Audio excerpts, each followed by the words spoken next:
Hey everybody, this is Alan from OC Nerf, and today we're going to do a possible mod guide depending on what I find when I open this blaster up. This is the pink version of the X-Shot XL Stalker Bow. I believe the pink version's name is the Pink Angelfire. This is something that I found in thrift stores.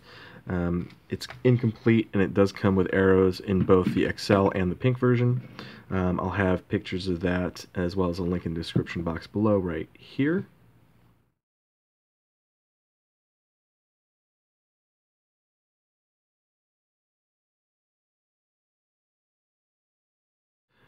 Okay, other than that, what we're going to go ahead and do is pop this open and see what's inside. Now, the reason I picked this up is because it felt very reminiscent of a big bad bow, in the sense that it had a pretty long draw, and it looks like it's got a rather wide radius plunger tube.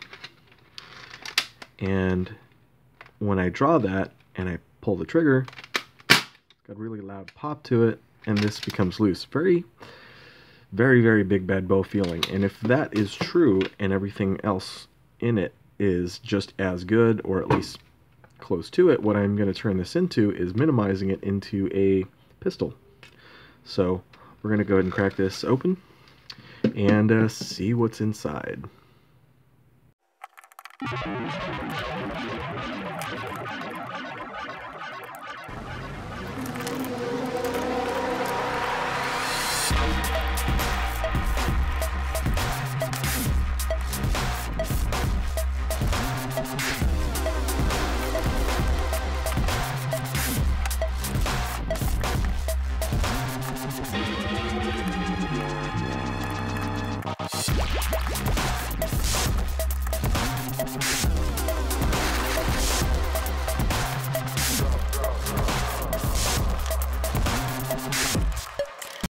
Okay, we've got it all unscrewed, and as you can see here in its minimized form, it makes for a rather interesting looking pistol.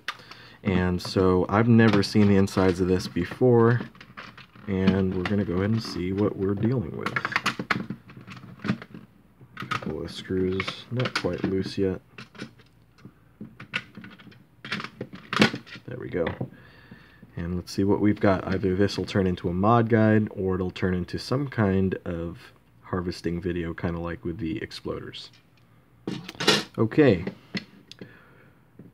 Alright, interesting. Right off the bat, we've got a rather long plunger tube. This is about 7 inches. It's about 6 inches long, about 1 inch wide. That's pretty good. And let's pop this bad boy out. Oh, that's all connected. Interesting. And yeah, okay. This is definitely moddable. It's got a screw at the edge there, and I think I saw that as I was going into it. The spring, this feels like a Longshot-ish spring. Okay, that went in there. And here's the catch mechanism. Very interesting. Are there any springs here? Yep, there are springs. There we go. This has got a 2-stage catch here to prevent it from going back forward. That's very interesting. And it's trigger pull. Awesome. Okay. Maybe we can try to mod this. And what I'm thinking is putting a half-inch CPVC or half-inch PVC there. That way I can go ahead and put CPVC at the end of it with that speed loader. Let's see what it would take to do that.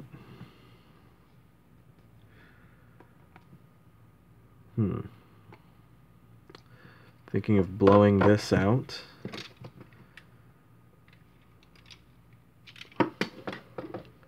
And then let's see here what we'd have to do here.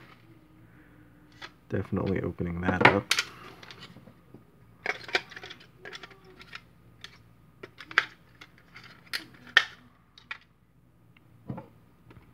Or maybe not. Maybe just a little bit opening up that.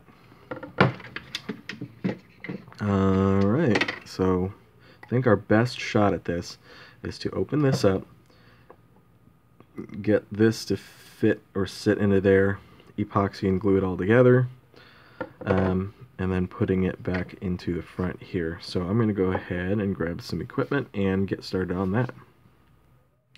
Okay, so I've gone ahead and drilled out that hole, so we've got a nice full complete air delivery here. And what I did is I took a 9/16 drill bit and just drilled a hole right through there, and then cleaned it up with a Dremel and just grinded down all the parts there. I was considering opening this up so I can fit the PVC into there, but I realized that this is likely going to be a portion of the strength of what will make this work. So what I'm actually going to do instead is I'm going to put CPVC inside of this space to where it rests up there, and kind of get that to putty together inside of that hole, and then I'm going to put this PVC on top of that and then putty around it and glue that down onto here. That way we've got a really good strong bond, and we're going to be using it kind of like a coupler system anyway, so I kind of want that to not go anywhere. So that's what I'm going to end up doing. I'll go ahead and cut to that when we get there. Okay, so I've gone ahead and let this sit for a while, but basically it's a combination of hot glue and epoxy to fit the CPVC piece inside there, lock it down into the opening hole for the plunger tube here, and get that space filled with some hot glue, and then epoxy that down with this, and epoxy the PVC piece on top of that, and epoxy that on top of the plunger tube. So now that's fairly set. It's probably going to take another day or so to cure, but I'm going to go ahead and put this in here anyway, since it's pretty much set already. The spring, unfortunately, I had nothing to double it up with.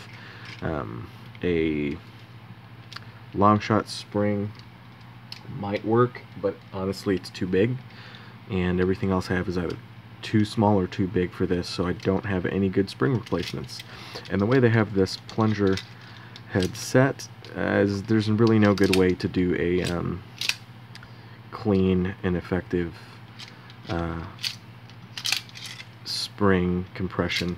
So I'm going to go ahead and kind of rely on this being a large plunger tube to deliver the air volume that I want it to. And if I do find a better spring, I will let you know what that is and kind of update what I'm doing with this.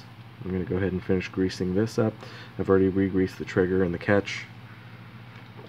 Put this into place.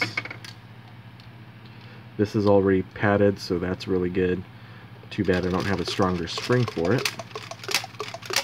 And the air seal is pretty good as is.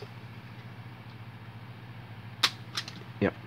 So I'm going to go ahead and put it all back together.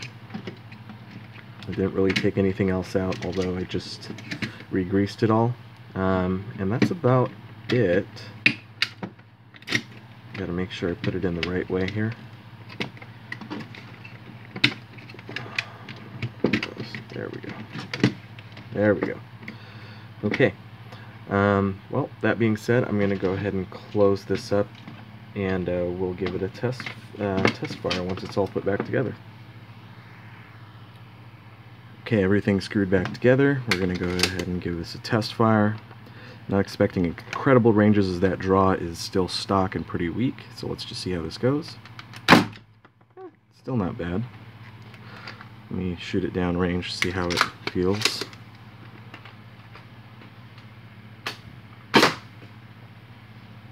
I want to say it's probably doing slightly better than Elite Performance at this point. If I got a spring upgrade with that kind of a plunger tube, there is no air leak in that plunger tube, I think this would do really well. But if I were to do a quick guess, I'd say this thing is probably hitting just about 75, maybe 80 feet per second.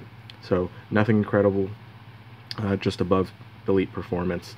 Either way, it's a pretty good pistol as is, and once I do find a spring for it, I would love to turn this into a beast. But yeah, there it is, the X-Shot Angelfire, the pink version here. And thank you guys for watching. Have a good one.